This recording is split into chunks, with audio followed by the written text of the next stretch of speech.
What is good, YouTube? Quinn Wade, basketball analysis, coming to you out with a quick video today. We're going to talk about the Denver Nuggets and another 3-1 hold. This time it's not the Jazz, it's not the Clippers. They're going against the Los Angeles Lakers, the number one team in the Western Conference with probably the best duo in the entire NBA with LeBron and Anthony Davis at the helm of this team. And you got to give a lot of credit. Dwight Howard did exactly what I thought.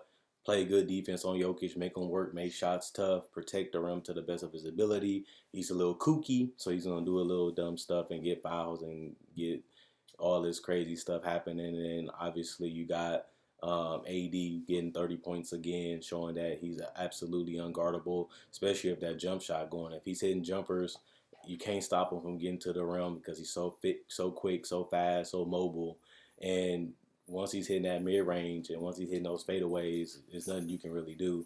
So that's going to be a tough cover. But I feel the same way about Jokic, especially against the Clippers. If Jokic is hitting that three, you can't guard Jokic just because you have to be able to close out. And if you close out, he can put the ball on the floor and kill you with the pass, or he can also finish or hit you with a floater or that fadeaway stop pop jumper. And he can also get to the rim a little bit. And if he gets fouled, he's a good free throw shooter. So they're in a situation where they just didn't have enough. Denver played well enough to win the game. They just couldn't get that one run that can really get them to where they needed to be, and they was able to do that in the other games. But once you blow one game, it's whoever wins four first. And now they're down 3-1, and they're in a situation where they can't lose at all. They can't have a bad game. They can't have a bad shooting game, and guys are just going to have to step up naturally. It's not we need you to step up. You have to step up because if we don't win, we go home. And I know people are gonna say, well, they were down 3-1 before. Yeah, it's true. And I'm not saying just because it's the Lakers, but every team is different. Just because you came up from 3-1 twice don't mean you can do it three times. But the situation is you don't want to be in there. You don't want to be down 3-1, especially when the series should ultimately be 2-2 if it wasn't from a couple mental mistakes. And that's the thing that hurt young teams, taking care of the ball, bad shot selection, and being lackadaisical on the defensive end. And that's why they find themselves shot in the foot again and the opportunity to be eliminated. This time is going to be tough because you already know AD is showing that he's hungry. He wants a title. He went to LA. He wanted to validate that he made the right decision to leave New Orleans. They gave up a lot of pieces because they feel like Anthony Davis was worth it and he can get them over the hump. And he has been fantastic. The rebounds haven't been there, but he hasn't always been in the paint. He's been guarding on the perimeter, which make it tougher to rebound, even though he still is more athletic and has the ability to get more. They up 3-1 and he only had five last night and they got the job done. But I like the fact that Denver is fearless. They're not scared of the Lakers. They go at the Lakers. They feel like they can beat the Lakers even though they have only done it once so far in this series. But I like their confidence and I like what they're about. They think they're a great team. They feel like they can do their thing and they're still competing. That game wasn't a blowout. That game wasn't, we didn't know who was going to win until the later minutes just because Denver is not giving up. They're not quitting. And I like that in them. And the Lakers are supposed to win this series. Everybody thought they was the favorite. Everybody thought that it wouldn't be that close. And even if they lose in five, I like the effort and the energy and the mentality of the Denver Nuggets. If they do come up short and lose this series with whether it's 5, 6, or 7, they still lost. But they showed a lot of growth and a lot of improvement. I think that's the best thing that you want to see if you're a Denver fan. Yeah, you progressed and got further in the playoffs, but you still have another hurdle to jump over. And that's what I was saying about Denver. That's what I was saying about Boston. And both of these teams are down 3-1. Those mental mistakes is what cost you against veteran teams. They get the steals, they get the rebounds, they get the shots, they make the plays, and those little small things add up.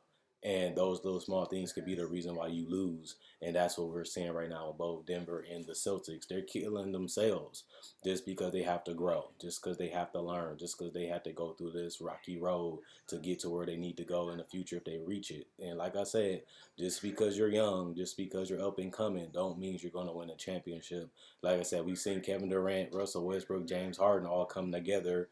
They went to the finals and never went back again throughout the whole tenure of KD and Russ. So it's not easy to win a championship. It's not guaranteed that they will win a championship, but they're an interesting team with a bright future. But we got to talk about the Lakers.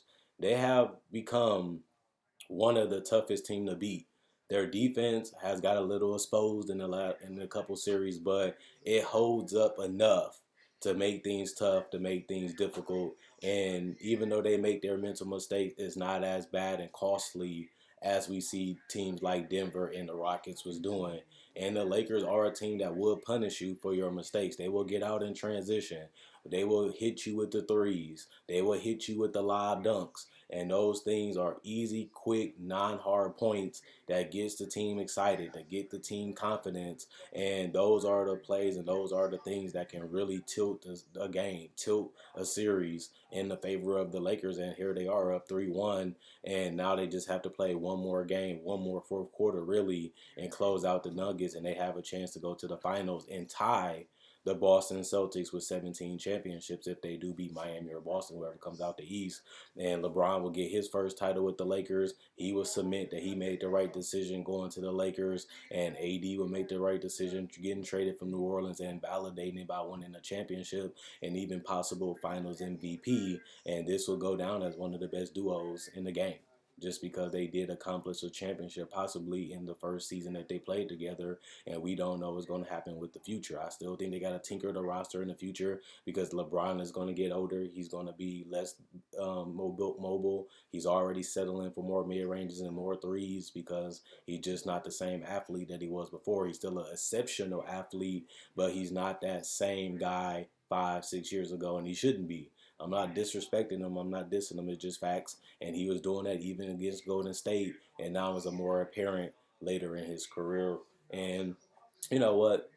This team has been on the same page on both sides of the court the whole year, and they have continued that throughout the seeding games. They have continued that throughout the playoffs. This is a tough team. This is a championship team, and they have gelled better than I thought. I didn't like their role players as much as other people did, but I also thought that if you put them with Bogle, you put them with LeBron and AD, they just need to do their part, and you're not going to be able to stop Anthony Davis and LeBron, especially individually and one-on-one, which makes their job easier because then they just got to make the jumpers, they just got to make the layups and the finishes, and they just got to get out in transition. Those small little fundamental things that a teammates need to do is what these guys are doing. And Kyle Kuzma is not even the guy that we thought he would be. He hasn't been the third best player on the Lakers like people thought he should be and he could be. But that hasn't hurted the Lakers because Rondo has stepped up. Dwight has stepped up now. And then you got guys like Caruso that got defensive plays and hit big shots and made big plays throughout this playoff run. And it's just been one person after another. Whenever they need that third guy, we don't know who it's going to be, but we know somebody's going to do it. And that's what I said. I said that years ago. I mean, last year is like, I don't really like Pope. I don't really like Kuzma. I don't really like Rondo. But at the end of the day, they just need one person to consistently step out throughout that group and batch of the team that can just do the small things, whether it's passing, rebounding, knocking down shots timely. And that's all LeBron and AD need. They're just that good. They're top 5 players in this league. And they just need guys to play and do and handle their role. And that's what they have. And that's enough because they have a chance to go to the finals. Now, it's going to be a little tough because Boston and Miami are significantly better defensive teams than Denver. I think that that's going to be interesting because Miami do have the Crowders, the Butlers. They also do have guys like Iguodala that can really switch and allow them to guard the perimeter players on the Lakers. They have nobody really for AD, but Bam has been fantastic defensively, and he's mobile and he's active, so he can stay with AD. But if they put another big out there, I don't know what Miami's going to do. Is they going to put Bam at the 5 and go small, or are they going to keep him at the 4 and try to use a guy like Olynyk, or is they done with Olynyk because he's not a defensive anchor and AD going to eat him up, or he's not strong enough and fast enough to stay with the Dwights and the JaVales? I feel like the Lakers cause a lot of matchup problems for both Boston and Miami. And I think that if they play their basketball, they brand of basketball, and they take care of the ball, and they play the type of defense they've been playing all playoffs long, I don't see why the Lakers can't win the title. It hurts to say it because I am a Celtics fan, and I don't want to see them tie us. I don't want to see LeBron win another ring, and I don't want them to beat our record of 17 because this year they can possibly win it over next year by passing us up. I don't want to see it, but it's reality. There's nothing I can do.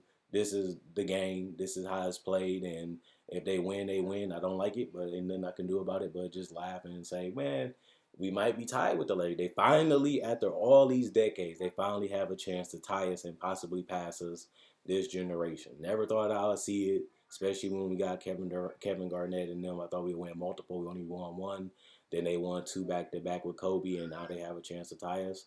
I'm not happy. I'm rooting for the Heat if we lose to them. But other than that, enjoy the video. If you did, like the video, subscribe. Check out my older videos. I have over 1,000. I cover free agency, trade deadlines, season previews, top 10 lists. I also do draft coverage. I also do cover summer league. Not only that, I also do playoff predictions. So if you want to see what I think about the NBA Finals, this is a reason to subscribe. And if you like this video, share it. The more people that it can reach, the more people can see it, the more this channel has a chance to grow. So that's a small thing you guys do, because I do not get paid for my videos most of the time. So a small thing to do is just like it, share it, and that's all I'm asking you for. Check out my Facebook page. That'll be in the description in the comment section below. Like on Facebook to show support. Thanks for everybody that liked on Facebook already. You can also buy merchandise on my Facebook page and on my Spreadshirt. My Spreadshirt will be in the description in the comment section below. You can also buy t-shirts, hats, and everything on my Facebook page. Message me the color you want. Message me the logo you want. You can change the color of the shirt, change the color of the hat, change the color of the logo, and I can get it made for you and shipped out. Quinn Wade, basketball analysis, I'm gone. And let me know you guys think. Is Denver done? Can they come back? Is it over? Or do you think that, once they beat Denver, they got over the hardest hump, which is getting out of the West?